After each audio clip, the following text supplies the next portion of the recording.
नमस्कार। Indian share market में ना पिछले कुछ टाइम से एक अजीब सी खलबली मची हुई है। खासकर सितंबर का महीना तो इन्वेस्टर्स के लिए वो एक रोलर कोस्टर राइड जैसा रहा। तो चलिए आज इसी को डिकोड करते हैं। आखिर ये जो बाजार गिरा है, इसके पीछे की असली कहानी क्या है और सबसे जरूरी, आगे के लिए ये क्या संकेत दे रहा है। ये देखिए, -386 पॉइंट्स। 24 सितंबर को जब बाजार बंद हुआ ना, तो बस यही एक नंबर था जो हर जगह छाया हुआ था। सेंसेक्स 386 अंक नीचे। और देखिए, ये सिर्फ एक दिन का मामला नहीं है, ये तो एक बड़े ट्रेंड का, कह सकते हैं, एक छोटा सा ट्रेलर है। पर सिर्फ इस नंबर से पूरी कहानी समझ नहीं आएगी। तो सेंसेक्स बंद हुआ 81,715 पर और निफ्टी 25,056 पर असली चिंता की बात क्या है पता है? ये लगातार चौथा दिन था जब मार्केट लाल निशान में बंद हुआ। और जब ऐसा होता है ना, मतलब गिरावट एक दिन दो दिन नहीं बल्कि लगातार चलती है, तो ये इशारा करता है कि मार्केट के अंदर कोई गहरी, कोई छिपी हुई कमजोरी है।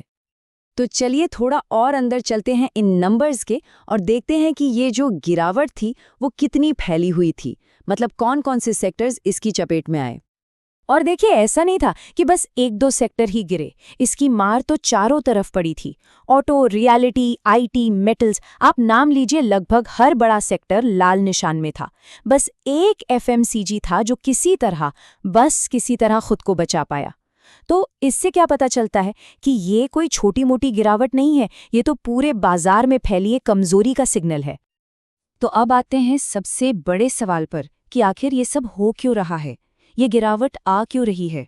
इसका एक बहुत बड़ा और सीधा सा जवाब छिपा है उस पैसे में जो लगातार इंडिया से बाहर जा रहा है।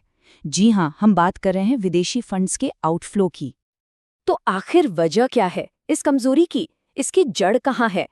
जवाब का एक बहुत बड़ा हिस्सा जुड़ा है उन बड़े खिलाड़ियों से जो इंडिया के बाहर बैठकर हमारे बाजार की चाल तय करते हैं, यानी कि विदेशी निवेशक। चलिए समझते हैं कि ये इतने जरूरी क्यों हैं। ये होते हैं FIIs, यानी फॉरेन इंस्टीट्यूशनल इन्वेस्टर्स। अब ये हैं कौन? ये बड़े बड़े फंड्स होते हैं, जैसे हेज फंड्स, म्यूचुअल फंड्स, जो दुनिया भर के मार्केट्स में पैसा लगाते हैं। सिंपल है, जब ये इंडिया जैसे मार्केट में पैसा डालते हैं तो बाजार ऊपर भागता है, और जब ये अपना पैसा निकालने लगते हैं तो मार्केट पर जबरदस्त प्रेशर बनता है। सच पूछिए तो इनकी एक एक चाल से बाजार का मूड बदल जाता है। और फिलहाल हो भी यही रहा है। फॉरेन फंड्स लगातार इंडियन मार्केट से अपना पैसा निकाल रहे हैं। अब इससे होता क्या है? मार्केट में कैश की कमी होती है और इन्वेस्टर्स का कॉन्फिडेंस भी हिल जाता है। पर सवाल यह है कि वो ऐसा कर क्यों रहे हैं? देखिए, FIS का पैसा निकालना किसी एक वजह से नहीं हो रहा, ये समझना बहुत जरूरी है। इसके पीछे कई ग्लोबल फैक्टर्स हैं जो एक साथ मिलकर इंडियन मार्केट पे दबाव डाल रहे हैं। चलिए जरा इन पर एक नजर डालते हैं। इस गिरावट की कहानी पता है, रातों रात नहीं लिखी गई। इसकी नींव तो साल की शुरुआत से ही पड़ने लगी थी। सबसे पहले अमेरिका ने इंडियन सामानों पर टैरिफ बढ़ा दिए। फिर अमेरिकी फेडरल रिजर्व ने सिग्नल दे दिया कि वो ब्याज दरें बढ़ाने वाले हैं।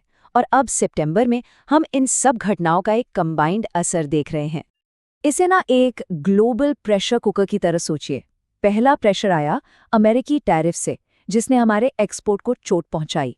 दूसरा प्रेशर आया अमेरिका में बढ़ती ब्याज दरों से, जो इन्वेस्टर्स को कह रही हैं, इंडिया छोड़ो, हमारे सुरक्षित बाजार में पैसा लगाओ। और तीसरा प्रेशर चीन की बदलती पॉलिसी, जिससे हमारे सामान की डिमांड कम हो गई। अब सोचिए, ये तीनों ताकतें एक साथ मिलकर कितना प्रेशर बना रही होंगी।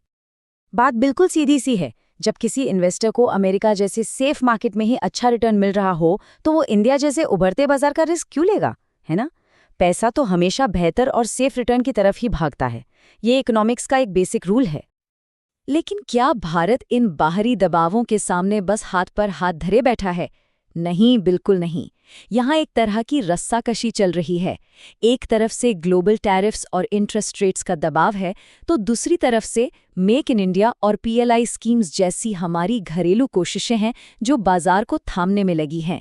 ये एक दिलचस्प लड़ाई है, global pressure versus domestic strength. तो इन सब बातों को दिमाग में रखते हुए अब आगे का क्या? भविष्य कैसा दिख रहा है?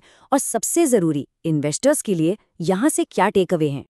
2025 में इंडियन मार्केट्स की एक और बड़ी टेंशन रही है इसकी परफॉर्मेंस। देखिए, दुनिया के दूसरे बाजारों ने अपने इन्वेस्टर्स को काफी अच्छा रिटर्न दिया है, लेकिन इंडियन बाजार कहीं ना कहीं पीछे रह गए हैं। और जाहिर सी बात है, ये भी इन्वेस्टर्स के घटते जोश की एक बड़ी वजह है। तो चलिए पूरी कहानी को समेटते हैं। पहली बात, मार्केट का वैल्यूएशन अभी भी ज्यादा है। दूसरी, दुनिया भर से डिमांड कमजोर बनी हुई है। हाँ, हमारे डोमेस्टिक इन्वेस्टर्स एक दीवार की तरह जरूर खड़े हैं, लेकिन फॉरेन फंड्स का लगातार पैसा निकालना इस दीवार पर भी प्रेशर बना रहा है। मतलब साफ है, आने वाले समय में बाजार का रुख काफी हद तक ग्लोबल हवाओं पर ही निर्भर करेगा। और यहीं पर हम आज का ये पूरा एनालिसिस एक बड़े सवाल के साथ छोड़ते हैं। एक तरफ है ग्लोबल तूफान के काले बादल और दूसरी तरफ है भारत की अपनी घरेलू ताकत। तो सवाल ये उठता है कि क्या हमारी डोमेस्टिक इकोनॉमी की जड़ें इतनी मजबूत हैं कि वो इस तूफान में भी खड़ी रह सकें? इसका जवाब ही इंडियन मार्केट का भविष्य तय करेगा।